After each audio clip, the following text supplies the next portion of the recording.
Hello Ibrahim, क्या हाल है आपका?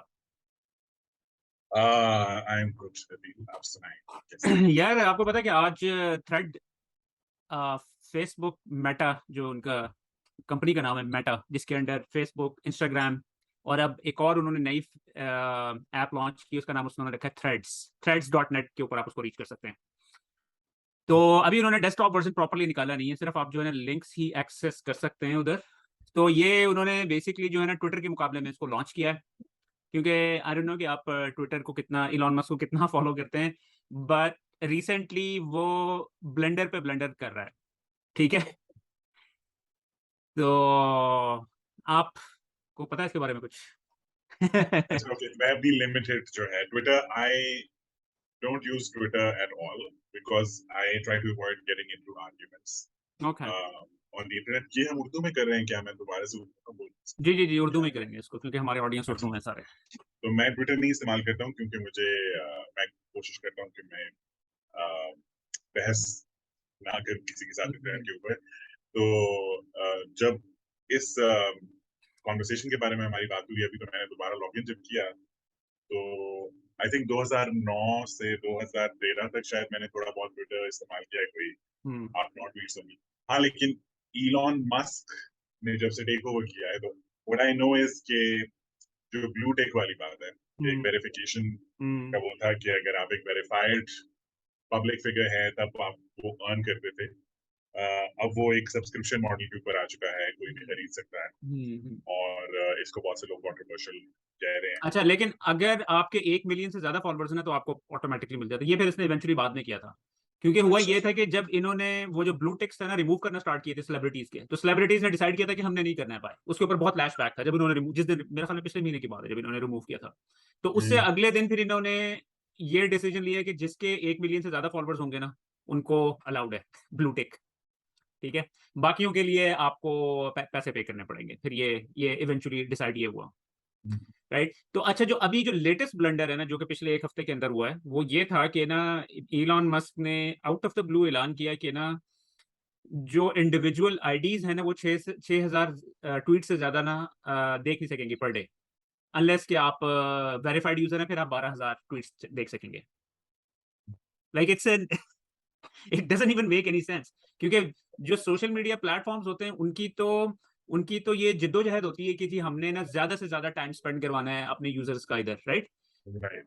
तो मैं आपको उसकी वजह से, मैं अभी थोड़े देर पहले जो सियासत डॉट पीके के ना स्टैट्स चेक कर रहा था कि क्या सिचुएशन बनी है, तो हमारी कोई पिछले एक हफ्ते में जो इंप्रेशन है ना, वो तकरीबन 70% डाउन है। यानी कि सिग्निफिकेंट क्रैश आया है इसके अंदर, ट्विटर की जो ट्रैफिक के अंदर। मैंने फिर ये इसके ऊपर ट्वीट भी की थी, तो बहुत सारे लोग इसको डिस्कस भी कर रहे थे कि ये वाकई जो है ना सबके साथ ही कुछ इस तरह का सीन हुआ है। Let me just see if I can pull that out.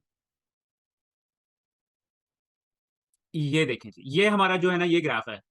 ये तकरीबन पिछले, ये यहाँ पे थे हम, और ये अब यहाँ पे आ गए। ये इट्स वाली डाउन टू तरफ। A third almost. यस, ये आज की हमारी ट्रैफिक थी, और ये कंटिन्यूअसली डिक्लाइन के ऊपर है। और आज फिर जो फेसबुक ने ना क्या कहते हैं, फेसबुक ने थ्रेड्स को लॉन्च कर दिया है। अच्छा, और हम्म। फिर थ्रेड्स को उन्होंने इतने स्मार्ट तरीके से लॉन्च किया है ना। उन्होंने क्या किया है, उन्होंने ना कहा है कि आपको, आपका अगर इंस्टाग्राम अकाउंट है ना, आपको रजिस्टर करने की भी जरूरत नहीं है। आप एक क्लिक करते हैं, थक करके वो आपको थ्रेड्स की ऐप के ऊपर ले जाता है और आप वहां पर रजिस्टर्ड हो जाते हैं। अच्छा, और फिर होता क्या है, जिन लोगों को आप इंस्टाग्राम के ऊपर फॉलो कर रहे होते हैं ना, उनकी वो, जैसे आप नेक्स्ट का बटन दबाते हैं तो आपके सामने वो लिस्ट आ जाती है। ठीक है, वो लिस्ट आती है, वो कहता है कि do you want to follow these guys as well. तो आप एक क्लिक करते हैं, आप जितने भी इंस्टाग्राम पे लोगों को फॉलो कर रहे होते हैं, एक ठक करके आपके वो थ्रेड्स के ऊपर भी अगर वो रजिस्टर्ड है उधर, उनको भी फॉलो होना स्टार्ट होगा। राइट। राइट। तो आप ये देखें कि हमने अभी इसको 24 आवर्स नहीं हुए हैं। Let me refresh this. Every time I refresh, there is 500 more followers on our account. Oh Right. Wow. So yeah, we have 12,000 followers already, and it's been what, about 18 hours since we registered. Right.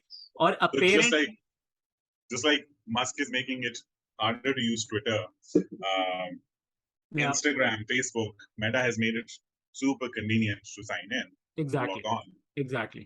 That makes sense. That makes और sense. फिर उनके पास, अच्छा, और आपको मजे की बात सुनो कि अभी थोड़े दिनों पहले जो इलॉन मस्क ने ना, थोड़े दिन नहीं, काफी टाइम हो गए, चंद माह हो गए जब इसने ये टेक ओवर किया था, इसने ही paid $44 billion for this. Right. और फेसबुक ने कुछ नहीं किया है। फेसबुक ने, क्योंकि अगर आप इनकी ऐप देखें ना, बहुत सिमिलर है, बिल्कुल सेम फीचर्स उन्होंने इधर उठा के जो है ना कॉपी पेस्ट कर दिए थ्रेड्स के ऊपर।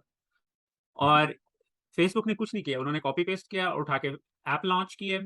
और अब से 3-4 घंटे पहले मैंने चेक किया था, 30 मिलियन लोगों ने ऑलरेडी रजिस्टर कर चुके हैं पिछले 18 घंटों के अंदर, राइट? सो और अच्छा, face this is not the first time Facebook Is is this doing the this. fastest that so many people have moved on to a platform within its probably first is 24 hours? yes, probably is। अच्छा, Facebook का जो है ना, ये इन्होंने first time नहीं किया ये चीज। फेसबुक ने, मुझे याद है जब स्नैपचैट लॉन्च हुई थी ना, उनकी उसकी इनिशियल डेज के अंदर थी वो, और उसकी वर्थ जो थी ना उस वक्त बताई जा रही थी कि तकरीबन $20 बिलियन है। ठीक है, फिर फेसबुक ने क्या किया, उसने जो स्नैपचैट के सारे फीचर्स थे ना, स्टोरीज और ये वो सारा कुछ, वो उठा के उन्होंने उसके अंदर, इंस्टाग्राम के अंदर इंटीग्रेट कर दिया।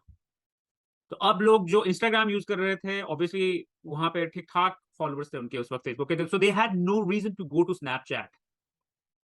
You know what I am saying? तो वो उनकी उनकी कोई सेंस ही नहीं बनती। तो मुझे याद है कि उसके चंद माह के बाद जो है ना, स्नैपचैट की जो वैल्यू थी वो गिर के तकरीबन वो 7-8 बिलियन के ऊपर आ गई थी। अब मुझे पता नहीं, अब तो बहुत अर्सा हो गया, अब तो आप सुनते भी नहीं है मीडिया में कि स्नैपचैट एग्जिस्ट करती है। प्रीटी श्योर इट एग्जिस्ट, लेकिन वो It does exist, but yeah, it's mostly I think used by preteens, या या या to sort of communicate amongst themselves या and वो वाले लोग भी, जो वो वाले everything. बच्चे हैं, जो वो भी मेरे ख्याल में अब वो टिकटॉक के ऊपर मूव हो गए हैं, क्योंकि मैं मेरे आई डोंट थिंक टिकटॉक उन दिनों इतनी ज्यादा मैसिव थी, अब वो जरा ज्यादा मैसिव हो गई है। Sort of dating oriented, I think, have people want to teenagers and 20s. Like, and it's nowhere near as popular, I think, as some of the other Instagram, platforms. So it be very interesting to see के obviously उसके तो वो तो पुठे step ले रहा है। Elon Musk तो उल्टे पुल्टे स्टेप्स ले रहा है, यानी कि उसको पता था कि ये थ्रेड्स जो है ना लॉन्च होने लगी है, और थ्रेड्स के लॉन्च होने से चंद दिन पहले वो उसने जी रिस्ट्रिक्शंस लगा दी हैं Hmm. ट्विटर के ऊपर। अच्छा, he knew about this. या ऑफ कोर्स, एवरीबॉडी मुझे लगा कि थ्रेड ने क्या कहते हैं मौका देख के हाथ थोड़ा मारा है कि just new. as he made it you know what, you know even it's more funny कि मुझे भी widely. 2-3 दिन पहले मुझे पता चला था, इतनी ज्यादा मीडिया के अंदर नहीं थी ये बात, लेकिन आई एम प्रीटी श्योर के इनको कुछ ना कुछ आइडिया वगैरह तो हो गई। और फिर इलॉन मस्क ने जब से टेक ओवर किया है, वो एक ब्लंडर के बाद दूसरा ब्लंडर करता है। आई थिंक के फेसबुक ने अपॉर्चुनिटी देखी कि यार ये जो है इधर, ये बंदा जो है ना ये नहीं होगा ठीक। So there is, there are people who don't want to be, work with, want to be, don't want to be using his platform, Right. Right? तो अच्छा, so this is interesting that Twitter, Elon Musk is actually running a pretty huge social media platform without sort of exercising the business intelligence wala.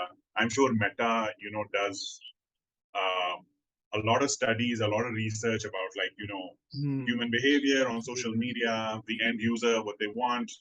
Um, and here we've got Musk, who seems to be just sort of like errantly on a whim, making changes, tinkering with settings, yeah, seeing what works. yeah. So that can definitely, end up being a fatal blow to Twitter. But on the flip side, how do you feel about, Meta owning Facebook and Instagram and now the next Twitter as well? That means, three of the, biggest social media platforms. यार If I Threads मुझे मैं does catch up I to Twitter. I am and I have always been a huge fan of Twitter. उसकी main वजह ये थी कि यार I feel कि जो है ना, उधर आपकी जो है ना वॉइसेस को सप्रेस नहीं कर किया जाता है। ट्विटर के ऊपर, फेसबुक के ऊपर इस वक्त पता क्या होता है, फेसबुक के ऊपर यानी कि इतनी रिडिकुलस किस्म की रिस्ट्रिक्शंस लगाते हैं ये। ठीक है, मैं आपको एक एग्जांपल देता हूँ। जो है ना, टीएलपी को पाकिस्तान, फेसबुक जो है ना वो बैंड आउटफिट कंसिडर करता है वो पाकिस्तान के अंदर। ठीक है, तो इस तरह की जो भी गवर्नमेंट लेवल के ऊपर जिन पार्टीज को इस तरह कंसिडर किया जाता है ना, तो वो फेसबुक उसको जो है ना ब्लॉक कर देता है, राइट? तो अब हुआ ये कि हमारी कोई एक पोस्ट थी, ठीक है, उसके अंदर हमने टीएलपी का कोई नाम मेंशन कर दिया, या इस तरह के टीएलपी और इस तरह का कुछ हो गया, मुझे अब एग्जैक्टली याद नहीं कि क्या हुआ था। अच्छा, अब फेसबुक ने ना उठा के हमारे ऊपर ना कम्युनिटी स्ट्राइक दे दी, जो कि सबसे ज्यादा हार्श होती है। बाकी जो दूसरी स्ट्राइक्स होती है ना, वो आपकी 3 महीने में खत्म हो जाती है। ठीक है, अब जो कम्युनिटी स्ट्राइक जो है ना, वो आपकी पूरा 1 साल रहती है, और पूरा 1 साल आपकी 60% ट्रैफिक आपकी डाउन हो जाती है पूरे 1 साल के लिए। ठीक है ना? और आपके पास अपील करने का भी कोई तरीका नहीं है। आप उनको अगर किसी तरीके से ईमेल सेंड कर भी देना कि यार ये हमारे साथ ज्यादती हो रही है, तो उनका जो है ना वो ऑटो रिप्लाई आता है कि जी आप ये करें।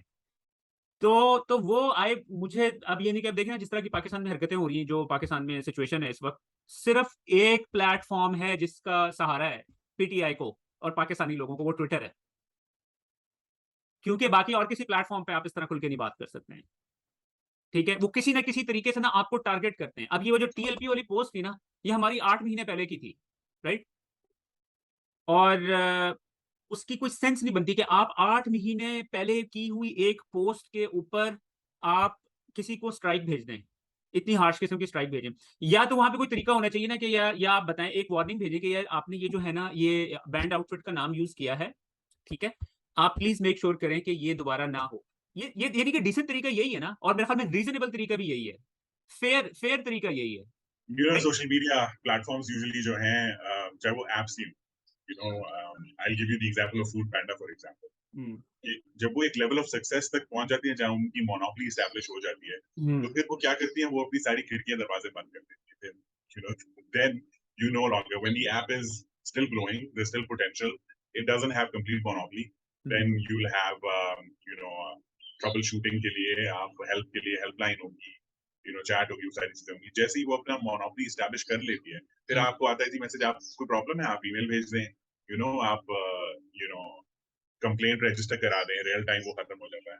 So that is, I think that is something that is really scary about it, the present as well as the future in which we're using, technology for everything.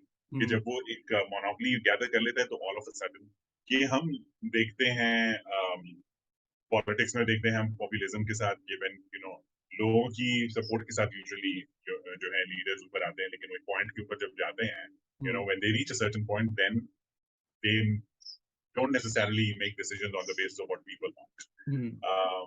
We also see this in celebrities and social media stars. Like, initially they need your support, they're relatable. Then after a while, like, there's no stopping them. It doesn't matter if you unfollow. कहते मुझे नहीं पसंद, मैं नहीं पसंद तुम्हें, तुम मुझे unfollow कर दो. लेकिन I think the most serious thing about what you just said was Twitter and, lack of censorship in comparison to Facebook. क्योंकि मुझे एक चीज जो I think that should be applauded, that Musk did very recently in the past couple of months is कि जो CDC है, जो कि एक अमेरिकन ऑर्गेनाइजेशन है, जो उनकी तरफ से एक रिक्वायरमेंट्स थी कि कोविड के बारे में कोई भी बात वगैरह अगर करनी है, कोई अगर वो लोग बात कर सकते हैं कोविड के बारे में और इन्फॉर्मेशन डिस्पेंस कर सकते हैं, anybody else talking about Covid means that there is a little disclaimer that would appear, कि ये प्रोपेगेंडा है या जो है। So recently what Musk did was he reversed that. I don't know, I'm sure you're aware of this. Yeah. And it times obviously when, the popular opinion was that there is one idea about COVID and, everyone must toe the line. And then more and more in the last year, like, there has been criticism about agendas that were being pushed, about the lack of sort of like, inviting consensus, lack of debate on different matters, and, conclusions that were basically shoved down people's throats.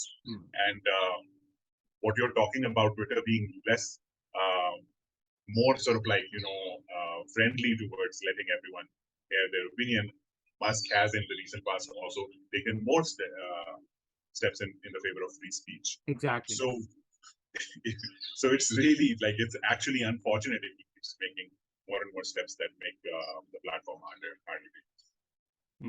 Basically हुआ ये है कि ना चंद दिन पहले ना जो Twitter था ना, ट्विटर वाज डाउन। तो ट्विटर डाउन हुआ है तो उसका मैसेज आया कि ना बहुत ज्यादा स्क्रैपिंग हो रही है, डाटा स्क्रैपिंग हो रही है, जिसकी वजह से लोड बहुत ज्यादा है। तो अब हम क्या करने लगे हैं, हम जो है ना जो यूजर है ना वो 6,000 से ज्यादा पोस्ट नहीं लिख सकेगा। It just didn't make any sense to me at all, लेकिन बहरहाल उसने वो कर दिया। उसके बाद फिर उन्होंने जो जो जो बड़े यूजर्स हैं ना, जैसे हम लोग हैं, राइट, हमने पूरा हमारी जितनी भी टीम है .pk की, हम लोग जो है ना पूरा ट्वीट डेक से इन्फॉर्मेशन उठाते हैं, क्योंकि सबसे बेहतरीन तरीका वही है कि जी सारे आपके पॉलिटिशियंस उधर हैं, आपके सारे जर्नलिस्ट उधर हैं। तो मैं आपको ट्वीट डेक की शक्ल भी दिखा देता हूँ, कहाँ है ये रहा। So this is tweet deck, right. उसमें आप क्या करते हैं, आप ये जर्नलिस्ट की अलग लिस्ट बना लेते हैं, पॉलिटिशियंस की अलग बना देते हैं, गवर्नमेंट ऑफिशियल की अलग बना देते हैं, जो आपको यानी कि जिस तरीके से आप इसको यूज करना चाहते हो, आप यानी कि आप अपनी अपनी ग्रुपिंग करें और उसके अंदर डाल दें, ठीक है। तो उससे ये होता है कि बड़ा ऑर्गेनाइज रहते हैं हम, कि जी क्या हो रहा है, कंटिन्यूस हमारे पास इंफॉर्मेशन आ रही होती है।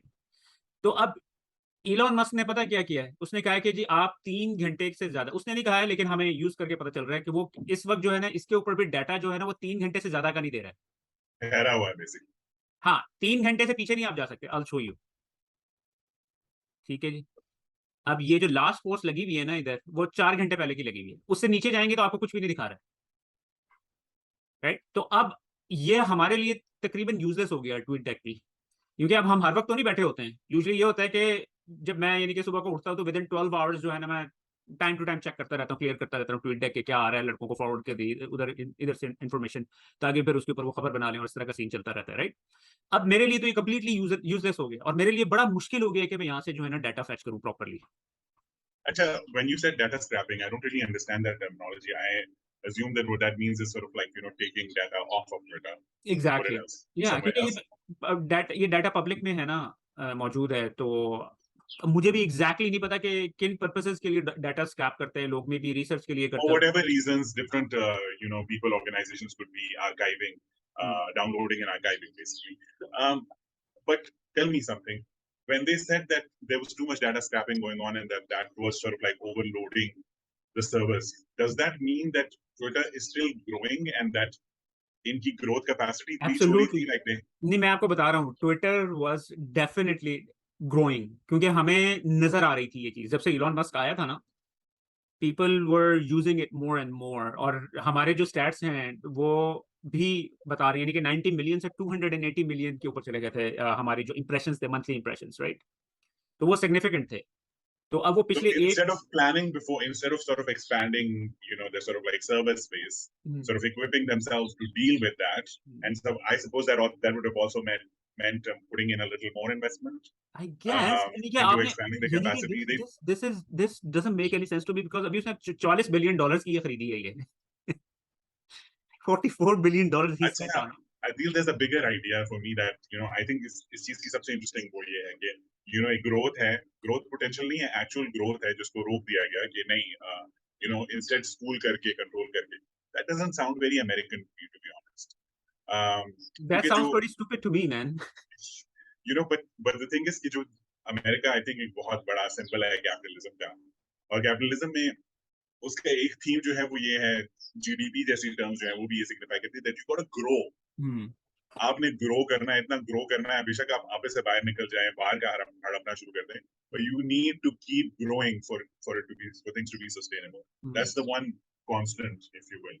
कि growth होनी चाहिए, right? That's what GDP means. It means कि you can't just be in the same place. You have to be bigger.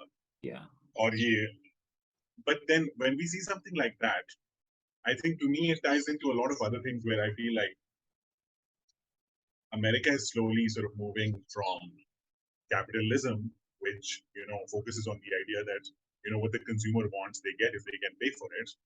That it is now slowly shifting, has been slowly shifting from capitalism to perhaps more of a communist kind of way of just functioning. what, based on just this example, what Elon Musk did. No, not based on this example.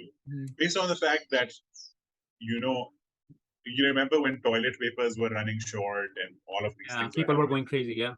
अब वो क्या है, आज Elon Musk के पास servers कम पड़े हैं तो कह रहे हैं you don't get more than this many tweets. कल टॉयलेट पेपर्स कम पड़ रहे थे. और उस वक्त क्या हो रहा था, उस वक्त जो वैक्सीन है वो इम्पोज की जा रही थी, मास्क मेन मैंडेट्स जो है वो इम्पोज किए जा रहे थे. टू बी ऑनेस्ट, जो इसका सबसे बड़ा जो एक मेन वो था ना, जो एक मेन फैलेसी थी, जो प्रॉब्लम था इस सब के अंदर, वो ये था कि एक आइडिया था जिसको मुसलसल बेचा पेडल किया जा रहा था, लेकिन उसको प्रूव नहीं हो पा रहा था, लेकिन वो फिर भी पेडल किया जा रहा था. वो आइडिया क्या था? वो आइडिया ये था कि अगर आपको कोविड हो जाता है तो आप कोविड ट्रांसमिट करते हैं, you are also a danger to other people, right? अगर आप कोविड की वैक्सीन लेते हैं तो आपको फिर भी कोविड हो सकता है, राइट? लेकिन आपके सिम्टम्स लेस सिवियर होंगे. The question was, the moral that was being peddled was that you must get injected with the vaccine for others, if not for yourself. It is your responsibility to society. It doesn't matter whether you think it's good for you or not. but because you are a transmitter of the disease, you must take the vaccine so that you should stop doing that. And then the question was, does the vaccine make a person who can still get COVID, does the vaccine make them less likely to transmit the infection? And this question, वो क्या कहते हैं, एक American word है इसके लिए, pussyfooting. This question is something that the American media, the CDC, everyone pussyfooted around. This never explaining. It didn't really make sense to me. आपको Covid फिर भी हो रहा है, लेकिन आपको वैक्सीन लग रही है, तो क्या आप ट्रांसमिट नहीं कर पा रहे हो? How is it your responsibility to protect other people? You're just protecting yourself and your loved ones. So in peddling this particular idea, they made it mandatory, right? You no longer have choice. That's what happens in communist societies. You are forced to do things. Things are imposed upon you because they benefit everyone. It's not about you. It's not a matter of choice. कि आपको जो चाहिए वो आपको मिलेगा. जो है ना, I feel like sometimes कि जो इलॉन मस्क है ना, वो जो है ना अमेरिका में ना वैसे ट्रू रिप्रेजेंटेटिव है, क्योंकि जो आर्टिफिशियल इंटेलिजेंस के ऊपर वो जो काम कर रहा है ना, गाड़ी में जब आप गाड़ी चला रहे होते हैं ना, टेस्ला इसकी, वो कैमरे आपको 24/7 मॉनिटर कर रहा होता है, हर वक्त आपको गाड़ी चलाते हुए मॉनिटर कर रहा होता है. What about that statement that he made कि हम रशिया की सारी जितने भी टेस्लास हैं उनको फ्रीज कर सकते हैं? नहीं, मैं आपको बता रहा हूँ ना, ये आप पता क्या है, आप जो है ना सिर्फ प्रिटेंड करें ना, ऐसे करके ठक करके अलार्म बजना स्टार्ट हो जाते हैं गाड़ी में. ठीक है, एक तो ये चीज है, एक तो ये है इनके पास, यानी कि टेस्ला के अंदर जिस तरीके से लोगों को कंट्रोल करते हैं ये. अच्छा, फिर उसके बाद अगर आप आगे जाए ना, अब ये जो न्यूरल लिंक है इनकी, वो जो चिप है ब्रेन के अंदर चिप, वो इनिशियली तो लॉन्च तो इसलिए कर रहे हैं वो कि जी हमने जो है ना, जो बीमारियां हैं ना, दिमागी बीमारियां, उनका इलाज करना है, वो जो स्पाइनल कोड होती है, वो उसकी डिसेबिलिटी और ये वो इस तरह की चीजें हम ठीक ठीक करेंगे. लेकिन फिर उसके बाद में वो कहते हैं कि ये वाली जो चिप है ना, इससे हम आप जो है ना, आपको इंटरनेट के ऊपर मोबाइल के जरिए जाने के, आप सिर्फ अपने दिमाग से सोच के इंटरनेट आप इस्तेमाल कर सकते हैं. वो उसको उस लेवल के ऊपर लेके जाने की कोशिश कर रहा है. उसके बाद फिर ये जो इसने रोबोट्स के पिछले साल रोबोट्स लॉन्च किए हैं, क्योंकि ऑब्वियसली इनके पास आर्टिफिशियल इंटेलिजेंस जो गाड़ी के अंदर यूज हो रही है, वो तो सारी रेडी है ना, वो उठा के इन्होंने उसके रोबोट्स के अंदर ट्रांसफर करनी, जो कि होम रोबोट्स होंगे. ठीक है, यानी कि घरों में काम करने के लिए इनका टारगेट है. तो वो बिल्कुल वो है, तो इसकी जो जो हरकतें हैं वो हैं तो बिल्कुल कम्युनिस्ट वाली ही हैं. बहरहाल Just एनीवे, imagine ये जिस तरह आपको Jim Carrey has said this कि बहुत फैंसी है सेल्फ ड्राइविंग कार, लेकिन जिस दिन आपका लाइसेंस एक्सपायर हो और वो आपको गाड़ी आप कहीं और जा रहे हो और वो आपको थाने ले जाए, you know. So the thing is, this is what I mean, Adil, कि अमेरिका का स्लोगन हुआ करता था फ्रीडम, राइट? सारी दुनिया के लिए सब कहाँ से लोग जो है इमिग्रेट करके गए हैं और जाते हैं, किस लिए? फ्रीडम के लिए. कुछ आपने मतलब आपका कोई भी हो, आपका कोई भी शौक हो, जो भी हो, आप आप आपकी मर्जी है, आप जो भी करें, बस आप पैसे कमाएं और जिस तरह आप आपकी अच्छा मर्जी है. इब्राहिम, एनीवेज आई थिंक हमारी जो है ना डी ट्रैक हो गई है हमारी गुफ्तगू. But there's one thing that I wanted to add to what you said about there's these two AI studies that they did. एक में ये था कि उन्होंने you must have read this कि वाईफाई जो है, जो आपका रेगुलर वाईफाई होता है, राउटर, उसकी जो मतलब वेव्स ट्रैवल कर रही होती हैं के अंदर, उसने उन्होंने इब्राहिम हमारे पास 2 मिनट हैं, फिर उसके बाद जूम ऑफ. एक एआई उसको एक कैमरे पे वही तस्वीर थी उस रूम की, और दूसरा वाईफाई राउटर की input the waves, so that the AI understands कि अच्छा रूम में लोग यहाँ खड़े हैं तो ये पैटर्न है. फिर उसने कैमरा ऑफ कर दिया and that AI system was able to recreate कि कौन रूम में किस तरह खड़ा है based on just the Wi-Fi network. One, and the other thing was that a similar AI system was trained on reading people's brain waves, so that when they asked people to imagine something, the AI was able to reproduce what they're thinking without them, saying it. That's insane. So it's actually reading your mind, what you're actually thinking. So that's some pretty spooky stuff. And I agree that. अब देखना ये है कि वो वाकई ही क्या Twitter को hijack कर लेगा थ्रेड्स. तो अभी तक तो it looks that's what it looks like, यानी कि अगर आपके वो फर्स्ट 24 आवर्स के अंदर या अगर 100 मिलियन रजिस्ट्रेशन हो गई हैं, तो और वो मोस्ट लाइकली हो जाएंगी, क्योंकि जिस स्पीड से जा रहा था ये, अभी मैंने 4 या 5 घंटे पहले मैंने चेक किया था कि 30 मिलियन के ऊपर था ये. तो अभी आहिस्ता आहिस्ता रोल आउट कर रहे हैं पूरी दुनिया में. पहले इनिशियली पाकिस्तान में रोल आउट नहीं हुआ था, बाकी हर जगह के ऊपर हो गया था. तो विल बी फैसिनेटिंग टू सी कि क्या किस तरफ सिचुएशन जाती है. तो एनीवेज हम चीज़ों को रैप अप करते हैं, क्योंकि हमारा टाइम जूम का खत्म होने वाला है. जूम ने हमारे ऊपर रिस्ट्रिक्शंस, जूम ने भी हमारे ऊपर रिस्ट्रिक्शंस डाली हैं. कि हम जिस तरह इलॉन मस्क ने ट्विटर के ऊपर डाल दी, इस तरह जूम ने डाली है कि हम आउट ऑफ टाइम ना जाएं। तो anyways, it was nice talking to you Ibrahim, and will keep an eye हाँ ऑन